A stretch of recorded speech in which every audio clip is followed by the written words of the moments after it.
नमस्कार दोस्तों, मैं दिलीप कुमार। दोस्तों, रेलवे एनटीपीसी CBT-1 का जो रिजल्ट आया है वो कहीं से भी न्याय संगत नहीं है और ऐसा लग रहा है कि केंद्र सरकार सिर्फ बहाली के नाम पे दिखावा कर रही है।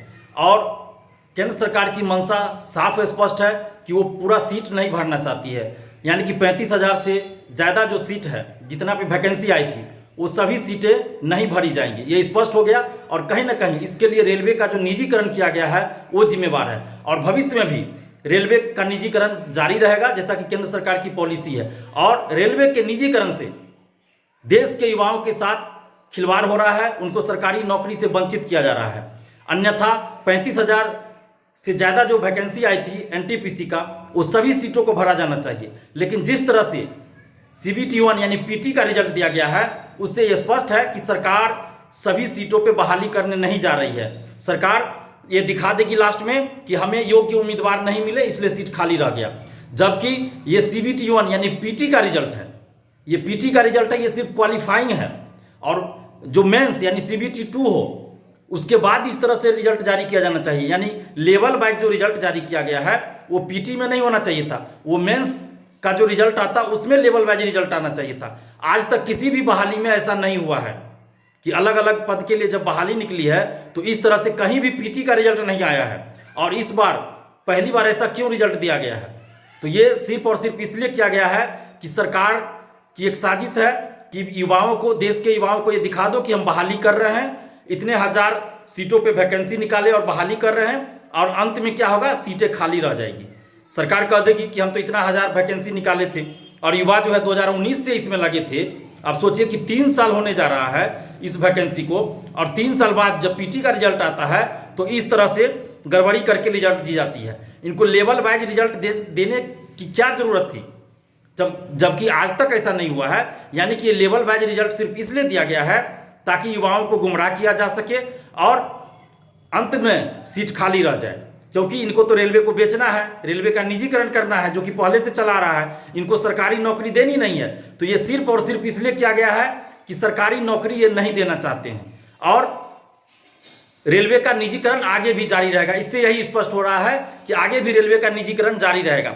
लगभग 7 लाख स्टूडेंट्स को PT में पास किया जाना था, लेकिन क्या किया गया है, मुश्किल से 2.5 लाख से 3 लाख स्टूडेंट्स को ही PT में पास किया गया है। हालांकि रोल नंबर आपको 7 लाख के लगभग में दिखाया गया है, तो वो रोल नंबर है। एक ही स्टूडेंट्स का क्या हुआ है कि 4-3 लेवल में रिजल्ट आ गया, 3-3 4-4 लेवल में रिजल्ट आ गया। वो ज्वाइन तो कहीं एक ही करेंगे लास्ट में, लेकिन PT में इस तरह से रिजल्ट नहीं दिया जाता है। वो फाइनल रिजल्ट जब आता है उसमें इस तरह से रिजल्ट दिया जाता है। तो ये जानबूझ के किया गया है, इस बात को समझिए। और हम तो अपील कर रहे हैं देश के तमाम नेताओं से, तमाम मंत्री विधायकों से, तमाम शिक्षकगणों से, कोचिंग संचालकों से कि ये जो लाखों करोड़ों युवाओं के भविष्य के साथ जो इस तरह से खिलवाड़ हुआ है, तो उसके लिए आप लोग आवाज़ उठाइए और इस अन्याय के खिलाफ परीक्षार्थियों का साथ दीजिए और आवाज़ उठाइए। और ये रिजल्ट जो है रिवाइज होना चाहिए और जो गड़बड़ी की गई है उसमें सुधार होना चाहिए, क्योंकि सरकार की मंशा साफ है कि सरकार बहाली नहीं करना चाहती है। पूरा जो जितना सीट पे वैकेंसी आई वो सभी सीट भरना नहीं चाहती है। वो सिर्फ दिखा देगी कि हमने तो इतना हजार सीटों पे वैकेंसी निकाली, योग्य उम्मीदवार नहीं मिले, इसलिए सीट खाली रह गई। जब एक ही स्टूडेंट्स का 3 जगह 4 जगह आपने अभी ही रिजल्ट दे दिया है, एक ही रोल नंबर 3 जगह 4 जगह आ गया, तो इससे तो लाखों स्टूडेंट पहले ही बाहर हो गए। तो जब फाइनल रिजल्ट आएगा, यानी मेंस के बाद जब फाइनल रिजल्ट आएगा, तो उसमें तो वो किसी एक ही जगह ज्वाइन करेंगे, तो ऐसे भी सीट खाली रह जाएगा। तो ये बहुत बड़ी साजिश है। और ये जो एनटीपीसी का रिजल्ट देने में इतना विलंब हो रहा था, वो इसीलिए हो रहा था कि सरकार जो है ये तिकरमबाजी कर रही थी, ये प्लानिंग कर रही थी कि किस तरह युवाओं को गुमराह किया जाए और किस तरह ऐसा कुछ किया जाए ताकि सीटें खाली रह जाए और युवाओं को लगे कि हमने नौकरी दे दी, सरकार ने नौकरी दे दी। और यही साजिश की गई है केंद्र सरकार के द्वारा। तो इस चीज को समझिए। मैंने 25 अक्टूबर 2019 को भी रेलवे निजीकरण के खिलाफ आंदोलन किया था पटना में। उस समय बहुत से लोगों ने हमारा मजाक उड़ाया था, लेकिन आज देखिए रेलवे का निजीकरण होता गया और कितना रेलवे स्टेशन बिक गया। और आज रेलवे के निजीकरण के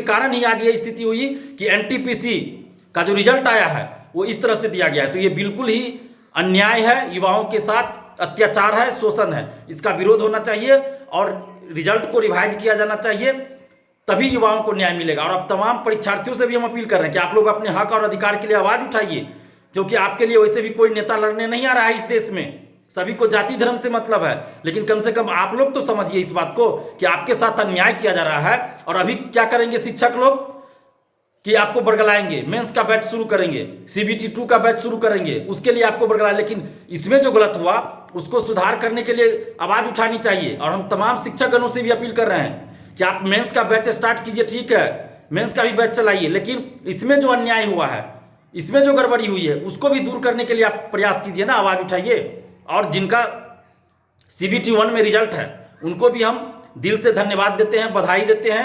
और आपसे हमारी कोई शिकवा शिकायत तो नहीं है, हमारी सरकार से है।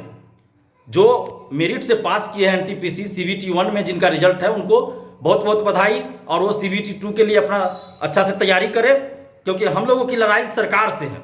यहाँ स्टूडेंट से किसी की लड़ाई नहीं है, लड़ाई सरकार से है, क्योंकि सरकार ने यह अन्याय किया है, सरकार ने इतना बड़ा अन्याय किया है।